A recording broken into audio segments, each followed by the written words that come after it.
may pamamaraan talaga ang Diyos, no? May pamamaraan talaga siya to let the people feel na kahit sa ganitong pangyayari, hindi naman tayo pababayaan at Diyos, mas lalo na tayo mapalapit sa Kanya. Na-curious lang po ako, Father, no? Kasi the way you're describing the parishioners now, no? They're very resilient, tapos very supportive. Yung mga activities nyo before the incident, ano ba ho mostly mga, how active was that everyday ba ho? May mga activities, saka na-restore na ba ho konti ngayon yung mga pagka-active ng parishioners nyo, yung mga ministries dyan, medyo naging normal na po? Yes, Opo. yes. Oo. Yung lay organization sa movements and associations ng parokya, very active yan, no? Yung basic Christian communities natin, basic ecclesial communities, very active rin yan, ano? So, kahit kami, that's why katlo kaming pare dyan. So, all we have to do is just to respond kasi yung mga tao sila mismo very active sa simbahan, most especially pag mayroon kaming mga activities dyan, mga activities sa simbahan. So, very supportive yan kahit sa mga maliliit na mga chapels namin, So, that's why kahit yung mga Sunday masses namin ngayon, mayroon na kaming maraming masses sa mga areas namin, mga area chapels. Kasi marami talaga nagsisimba. And lately, mas marami pang nagsisimba. So, siguro yun yung para sa akin, parang purification stage lang namin ito dahil makikita na people are really responding well. Dami nagsisimba kahit yung daily mass namin, umaga tapon. So dami talagang nagsisimba dyan sa parokya. That's why very inspiring rin sa aming mga pare. Di naman almost everyday may mga activity kami, no? Pero tulad nung reopening ng simbahan,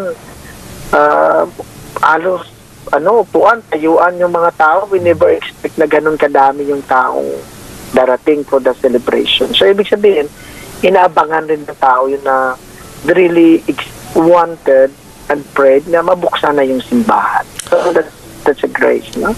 Nako, Father, kapos na tayo sa oras, pero maraming salamat po sa mas madetalyeng paglalahad kung anong nangyari, anong naging positibong tugon ng komunidad ng San Isidro sa Binalbagan, at kung paano pa ito lalo pang bumangon, para sabi lalo pang naglalagablab ang init ng mga parishioners para talagang buuin ang simbahan ng San Isidro. Maraming salamat, Father Rodney Bayog. Thank you, Father. Salamat din po sa inyo for the time and for this opportunity. So, maraming salamat. God bless po sa inyo. God bless din po, Father Rodney Bayog ng Binalbagan, Negros Occidental.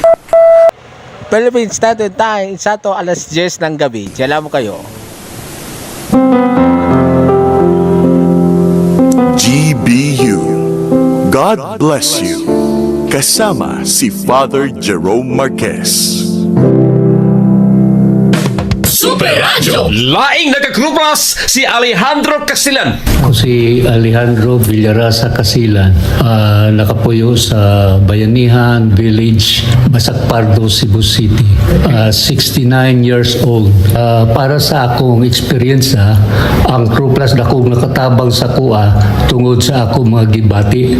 Ang akong gibati karon, labi na sa akong prostate, magsigidyo ko ka inig kagabi. Kuminsan ka 4 ka 5. Karon isuway kog lain nga produkto, medyo doon improvement pero wala makukagay. Gisuwayan gyud nako ang Crew Plus. Ikusuway ko Crew Plus kay sige mo kadungog sa radyo. Minaw gyud ko. Karon ang pagkakuan ko nga suway ko nako ni Crew Plus, no. Muto nga niari ko dire. Sige kog inom, medyo may development. Ang development karon ni ubos ya imbes nga ka 4 ka 5 buduhan na lang. Adto ako na lang matan nga inigmata na ako buntag naman di ay. Ato nabati si Alejandro Casilan tanawa. Epektibo ang Crew Plus. Sige na, no approve. Therapeutic claim. Alang sa kasayuran sa mga labas o dagkong mga balita o kalingawan, duawa nga itong mga Facebook page nga DYSS Super Radio GMA alang sa drama. o Super Radio DYSS 999 KHZ Cebu alang sa News and Public Affairs Program o sa atong YouTube channel DYSS Super Radio 999 KZ o sa atong TikTok at GMA_Super Radio DYSS 999 KHZ. Like, follow, subscribe o share sa tanan natong social media platforms. Send health testimonies. Si Wendy Alakayan, taga Tagum City, nakasinati og irregular menstruation. Naulian sa dihang mitumar og Send Panyawan Capsule with Mangustin.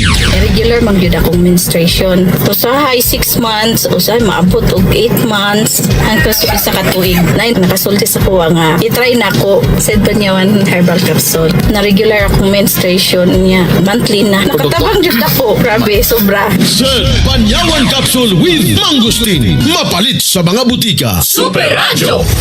Excellent health, excellent life. EXL Makabuhay Plus.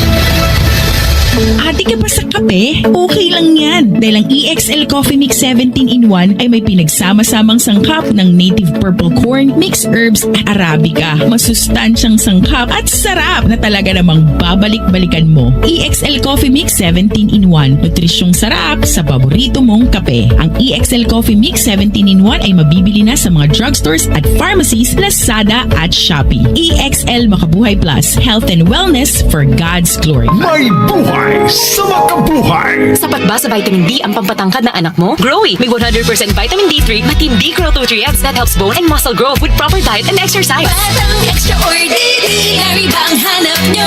May vitamin D3 sa Growy na tayo. Tangkad at tatag ang gusto ni Mami para sa batang extraordinary. Ngayon alam mo na ang kailangan mo sa Growy na tayo. Anagang Unilab yan. Mahalagang paalala, ang Growy ay hindi gamot at hindi dapat gamitin panggamot sa anumang uri ng sakit. Growy with vitamin D3. Nagbibigay ng tangkad at lakas na di mo mahahanap sa iba. Super Radio. Nagbabalik po tayo rito sa GBU. Ito si Father Jerome. Kasama rin natin si Tita Ditas. At kanina, Ditas, kausap natin yung parish priest ng Binalbaga Negros Occidental. No? At nakatutuwang malaman na sa kabila ng paglapastangan, desecration ng kanilang simbahan, yung mga rebulto, yung image na San Isidro, ang kanilang patron ay sinira nung tricycle na pumasok, pero hindi galit ang ipinalit ng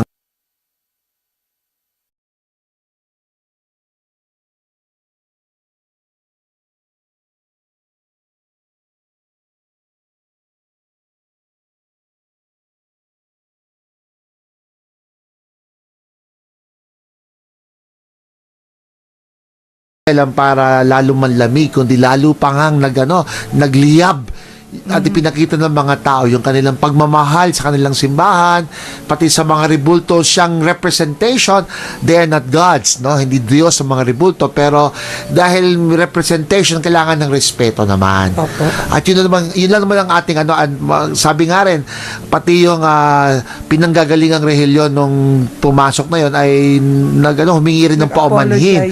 Bagamat hindi yun kasalanan ng ng samahan. It's an individual act. So, wag natin rin palakihin, no, ang isang bagay na alam natin isang individual. Sabi niya, maaari pang disturbed yung taong gumawa nito. No one in his proper mind ang gagawa nitong paglapastangang ito. But no? it was a good move of parang solidarity of our Muslim brothers, no, na because may isa sa kanilang may nagawa, no, sila mismo they took it, parang it's a community responsibility. They took it upon themselves to apologize, which I suppose is very much appreciated by the Catholic community and over we should there. do the same, no? Opo. Kapag may lapasta, so wag naman sana, pero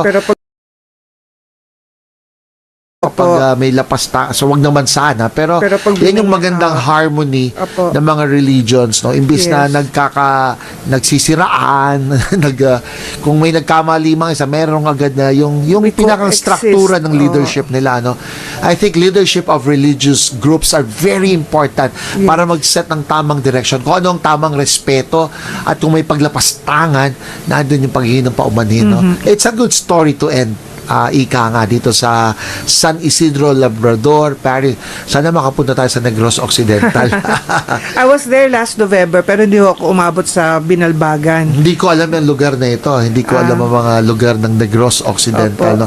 Sana makapagtayo ka ng ALS. ng ALS. Siguradong merong mga madami po, opo. community.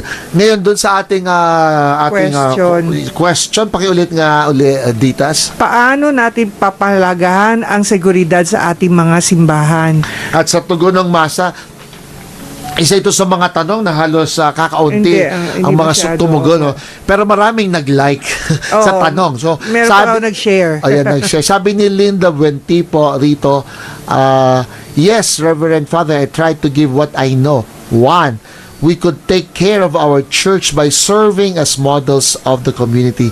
Have faith strengthened by receiving Holy Communion every day. Number 2 yun. Number 3, our religious organization be made active. So, yun ang sagot na. So, una sabi niya, ay talagang pangalagaan natin ang ating mga simbahan. And that's correct, no, na it's a community effort. Huwag niyo i-ask naman kay parish priest lang yung mga pangangalaga at yung security ng simbahan. Magtulungan ang buong parokya, no? So, Father, do you sige. remember there was a time before na yung security talaga ng simbahan na threat, yung may mga bombings, Yeah. gano'n. Sa amin ho, we created a ministry na ang talagang tutok nila is security. Ang tinawag nila is a St. Joseph ministry Yung tawag nila. And then the role of the ministry was to always coordinate with the barangay, with the local police. Yun na talaga ang role. So, tapos every time may major event, no, talaga nakikita niyo yung support ng barangay, yung support ng police. And then the lay, they're very vigilant. Yung lay members ng St. Joseph Ministry, they were very, very vigilant talaga. Talagang, so, nakaraos, no, like, I remember nung times na yun, we had this, yung, doon kami dineclare na basilika. So, syempre, there were big celebrations, and nagkakaroon ng gulo din kung saan-saan, no? So, talagang rampant yung security, and you'll feel secure, as an attendee also, yung presence nila, and the mere fact na nakikipag-meeting sila sa amin, you'll really feel secure also as a parishioner. Yung sistema natin, meron tayong ubas, di ba? Ugnayang barangay at simbahan. Yes, pero hindi lahat ng lugar ay active yung ubas. No? Yes. At pag minsan, depende rin dun sa nagpapatakbo ng Local government. government. Tsaka depende rin dun sa nagpapatakbo ng simbahan. Pero yung ugnayan dalawa, lalo sa lokal, sa mga parokya, kung maganda ang ugnayan, maganda yung suportahan. And that's a key dun sa totoong relasyon ng simbahan at ng local government. So, talagang admirable yan. Meanwhile, kailangan din malaman nating mga mananampalataya na we take charge of our sacred space like a church, no? Na alam natin na dambana natin yan, katagpo natin ng Diyos yan. So may mga taong derange. May mga pinanggagaling ng iba't ibang karamdaman o psychological o maaring religious din ang reason na maaring lumampas tanganan. So we really have to protect our very own. You have to be very vigilant. Either may manira o may magnakaw ng mga sacred species o may sakta na sino man. So talagang kailangan din ng attentiveness. So iba na yung proactive planning. Sabi mo sa inyo, talagang may ministry na nakatutok, hindi response. So hindi pag wala na tama na, kundi talagang nakatutok din sapagkat yung seguridad ng life at saka ng properties at yung sanctity napakahalaga sa pagpaplano ng mga churches natin, whatever church that may mean, no, in that And sense. sometimes we really can't control what's going on. I remember there was a time also sa amin, no, it was December 15, the day before Misa Aguinaldo Masses, may pinatay na congressman. Buti na lang ho sa labas. Sa inyo yan. Hindi sa loob. And then imagine ko lang paano kung sa loob yun nangyari, no? Hindi sa no? Kaya lang, buti na lang sa labas nangyari. Pero imagine, those things we cannot control Wedding yun, no? Malay ba namin? And then may pinatay na congressman outside, no? So security pa rin yan. Talaga issue Sabi mo nga, naalala ko nang may time sa yung mataas yung terorismo, I think even up to date, sa pagpumunta ka sa St. Peter's Square sa Roma, ay papasok ka doon sa yung tumutunog na aparatos. yung medyo meron ka i-check yung bags mo, yan, yung anong dinadala mo pagpasok. For the security of all. Huwag ka na mag-inarte kasi kapag safe din ng lahat, mas maganda rin ang seremonya. Alam naman natin na laging may may threat din, lalo sa buhay ng Santo Papa o ng sino man, not even kahit hindi ka naman Santo Papa. So, maganda na rin yung may precaution in that sense. Pero, katapos-tapusan, talagang inaasa natin sa Diyos to be honest. No? Wala ka naman talagang security guard na pwedeng mag-check ng lahat ng may bag o may dala o ito ang laki, tricycle. Also, and also a proper response para sa nangyaring ito. Naku po, so, at nais nating batiin yung mga nakatutok sa atin na nag-like din. Meron 340 na nag-like dun sa tanong pero wala silang sinagot. Sina Ruth Bahas, si Dizon Pilar, si Christian Noel, Dennis Damagan, Mary Jane Gonzaga, Oscar Cueto, si Ruben si Maribel Vacar, Vacaro Balantisayo, si John Emil Rosete, si Alan Manayam. Naku, marami pa kaming Jeannie De Vera, Manuel Castillo. Alam mo ba na nagulat ako na pag umiikot ako, when I was, for example, dito sa Mindoro, nagulat ako na umaabot na nagsasabing na they are watching our GBU. So, maikli pa lang tayo. So, how nice na na marami na rin pala talaga yung nagfa-follow up dito sa GBU. God bless you. At yung gusto ko kayo imbitahan doon sa aking social media account. Yan. Yung Conversations with Father Jerome. Dahil naglabas na rin po ako ng production. 15-minute production. And so, nasa YouTube, nasa Facebook, at nasa TikTok po. Yung Conversations with Father Jerome. Meron pang mga humabot. May umabot from our Viber, no? So, Sige. mula kay Genesis, I agree po sa naunang commenter na kailangan po talaga na maging community effort ang protekta natin sa simbahan. Hindi lamang po sapat ang pagiging vigilant, nararapat po na sa atin ang gagaling ang pagkukusa sa pangangalagaan ng mga simbahan. Tapos mula kay Mary Grace, it takes a community to take care of our sacred spaces. Need po natin sama-sama magtulungan sa pamamagitan ng kanyang pagmamatsyag. Hindi pag-hesitate sa paninita sa mga taong nangangalaga sa sanctity ng simbahan at umpisahan sa ating mga sarili ang pagkukusa. At mula kay Margaret, I think po talaga sa sarili natin dapat magsimula ang pagprotekta na ating mga simbahan. Nararapat na maging disiplinado tayo sa tuwing pagpasok ng simbahan, hindi magtatapon kung saan-saan at magkusa ng paglilinis ng kalat. Regarding naman po sa pamamamatsyag, of course, kailangan lakasan ng loob na magsalita pag may nakikita tayong tao na hindi binibigyan respeto ang ating mga simbahan. Tapos may bumabati po sa inyo, Father, si Maria Dulce Orate, si Lina Ho, magandang gabi daw po, si Precious Wisdom, at si Euphoria. Tapos sinabi ho niya, nakakalungkot naman yung ginawa sa mga imahen. Bakit po walang nakapansin? Mahirap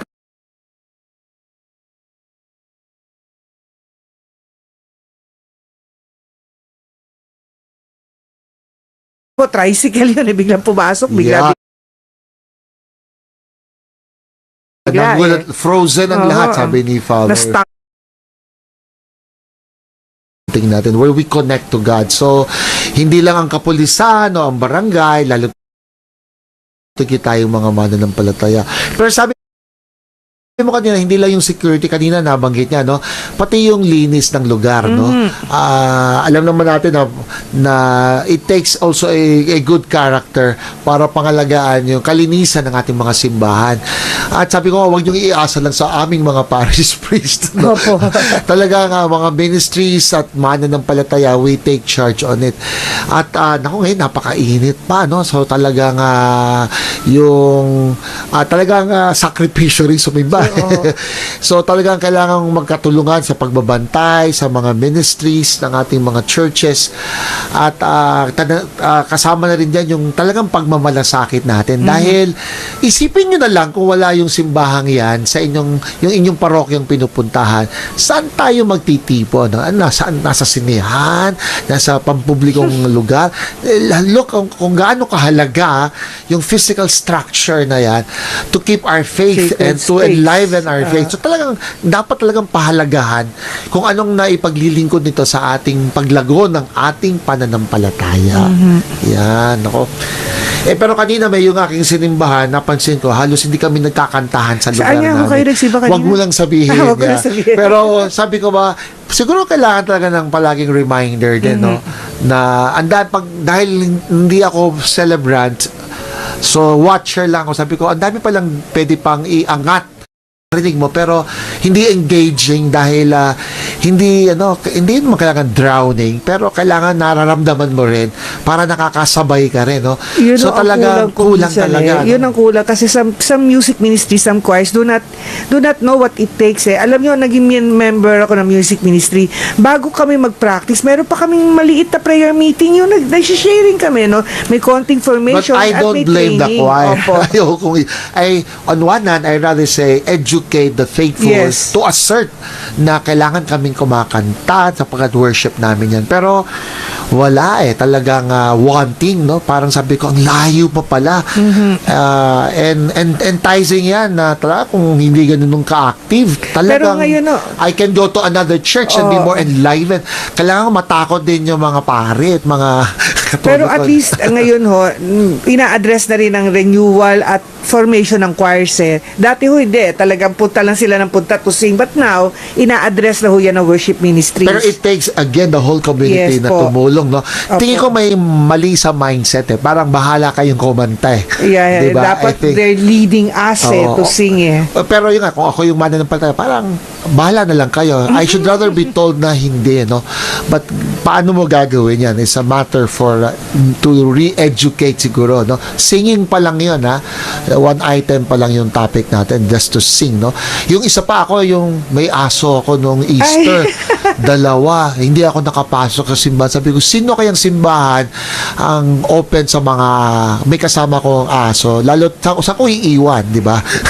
So, it's a matter. So, sabi ko, meron kayong mga churches, next time topic natin yan. Yeah. Yung mga fur parents na tulad ko. Sinong open? Kasi pinalabas ako ng simbahan O ng Easter. Meron lugar yatang ina-assign na Wala ganon. Sa amin meron. Yeah. So, Pero sana may ganon, no? Hindi everywhere. Yung ganyan. So, I felt na, pinalabas ako. Ngayon, paglabas ko, may batang umiiyak na inilabas din. Sabi ko, pareho na ang dangal ng aso at nung batang umiiyak. That's a critique. Yes. Sabagat yung batang umiiyak, pinalabas, at yung asong pinalabas, sabi ko, pareho ang kanilang dangal.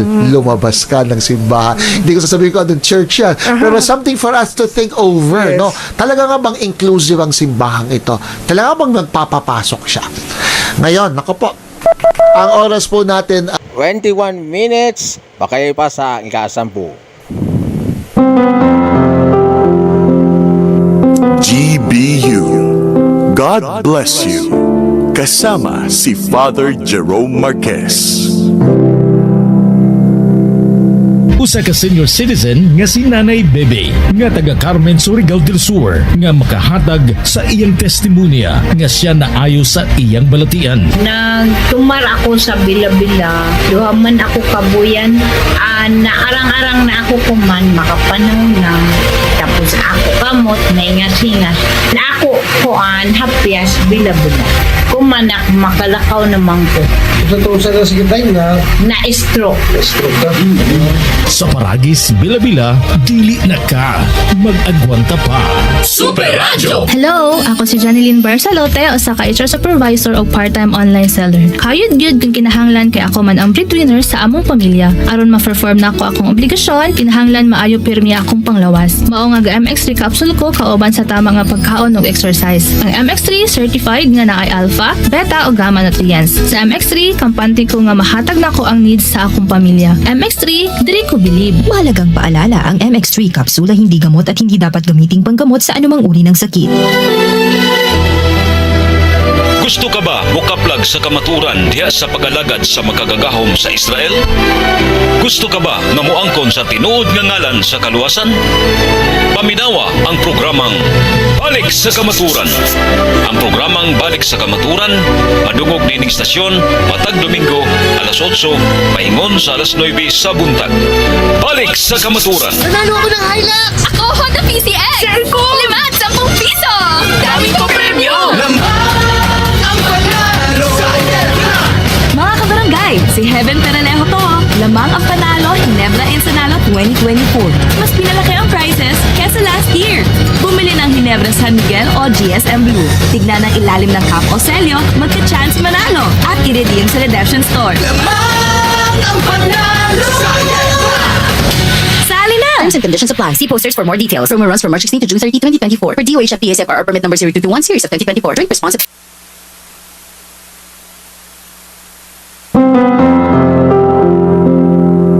GBU, God bless you. Kasama si Father Jerome Marquez. Ngayon po ay third Sunday of Easter. Ang ating gospel ay Luke chapter 24 verse 35 to 48. Pakinggan natin ang unang pagninilay mula sa social media account ng Conversations with Father Jerome. Pasok po. Mga saksi ni Kristo. Guys, may kukwento ako sa inyo. Andito po ako sa St. Joseph Chapel, dito sa Barangay Bidalmundo, Mansalay Oriental, Mindoro. At kasama ko ngayon ang mga nagwagwapuan at mas naggagandahang St. Joseph Choir Ministry. Palakpak naman kayo dyan. Alam niyo, para sa akin, ang choir na ito ay mga saksi mismo ni Kristo. Witnesses of Christ. Alam niyo, ngayong ikatlong linggo ng Easter, ang ating gospel, galing sa Luke chapter 24, verse 35 to 48, kung saan ang mga duwag at takot na disipulo ni Kristo, si Jesus mismo ang bumisita sa kanila at binati sila ng kapayapaan. And such a transformative power of the resurrection. Binago ang kanilang pangamba upang magkaroon ng pagtitiwala kay Kristong muling nabuhay at sa kanilang sarili. Kaya sabi ni Jesus, nasaksihan nyo ang aking passion, ang aking death, at ngayon ang kanilang resurrection, sila mismo ang gagawin ni Jesus na mga witnesses, saksi ni Kristo. Sa akin ngayon, sino ang mga saksi ni Kristo? Kayong mga aktibo na nagpapahayag ng kanyang pagmamahal, nagsaserve sa church, mga walang bayad ang mga ito, nagpa-practice, nag-give up na kanilang time, may trabaho sa pamilya, sa eskwela, pero they spare a time to witness that God is worth to be proclaimed by their singing. Thank you, St. Joseph Choir. Continue being witnesses of Christ in the world. Manalangin tayo. Lord Jesus, salamat sa iyong muling pagkabuhay na nagbigay sa amin ng lalong katatagan na hindi ka patay. Buhay kang kumikilos sa buhay ng bawat isa. And so we are here to witness your love and your living, sharing life with us. Paki-like, paki-share po ang ating account na Conversations with Father Jerome. Tandaan po ninyo, all is grace. So be a blessing. GBU, God bless you.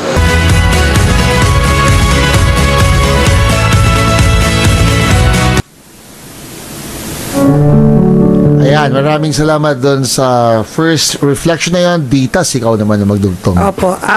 Yung sa Easter readings natin mostly kasi si Jesus reveals His resurrected self sa disciples. Tapos, in the readings for today, meron nung nag-strike sa akin, 2 short points lang. No? Yung isa, He reveals Himself through the Word and through the breaking of the bread. So, kung makikita natin, di ba, araw-araw sa misa, pag tayo nagsisimba, ayun, no, rini-reveal ni Jesus yung sarili nila sa atin through the Word and through the breaking of the bread. Yun yung formula kanina eh. Tapos at the same time, na isa pa ho nag-strike sa akin yung gusto niyang kumain, yung humingi siya pagkain. It was so ordinary, no? He revealed himself by saying, eto, ako resurrected ako, gusto ko kumain, something like that, no?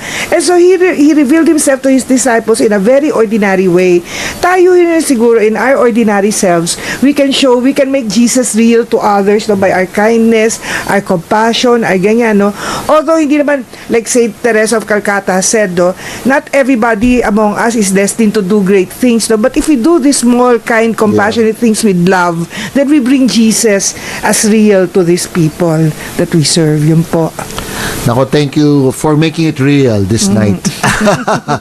Ayan nga, God reveals Himself to us and even in the ordinary things. Nako, congratulations po sa national Convention on Vocation Directors na gaganapin ngayong April 22 to 26 no 28. So we're announcing it sa lahat ng vocation directors at sa darating po na i-host ng Imus Diocese ang first National Vocation Festival sa Rogationist College April 27 Very sa active sila. po ngayon ang mga vocation campaigns. Yan. Meron din po sa UST on Thursday. It's Talaga, open to all, pero isa vocation ministry campaign yun. At congratulations pala sa 60th anniversary ng St. Jude Catholic School at sa 100th anniversary ng Catholic Trade Manila. Wow. If you want your religious articles, books, and anything Catholic Trade Manila po in any shop. Samahan nyo na kami sa huling panalangin para sa gabing ito at kasama ang inyong mga intensyon ay tinataas sa Panginoon. Makapangyarihang Diyos, napakabunga ng gabing ito. Napakabunga sapagkat kumilos ang iyong pagmamahal at ang iyong pangunawa. Narinig namin ang nangyaring paglapastangan sa San Labrador Parish sa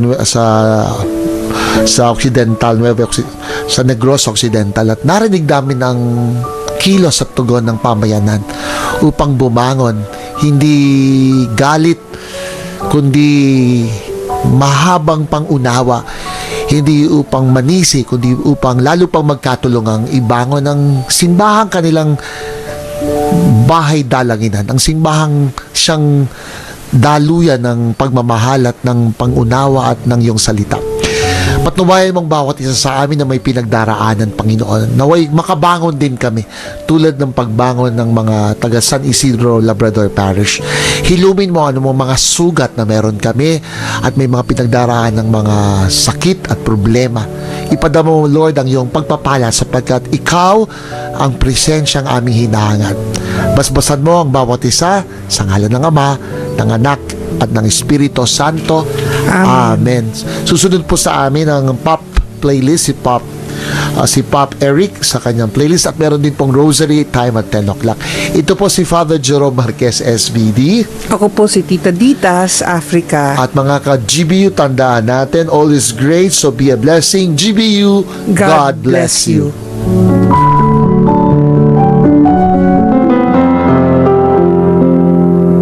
GBU, God bless you. Kasama si Father Jerome Marquez. Nagpaminaw kamo sa DYWS Super Radio Cebu, usa sa mga istasyon sa GMA Network Incorporated. Ang inyong kasaligan sa natad sa news and public affairs, komentaryo ug public service. Walang hinihilingan, walang inurungan, kami ang Super Radio.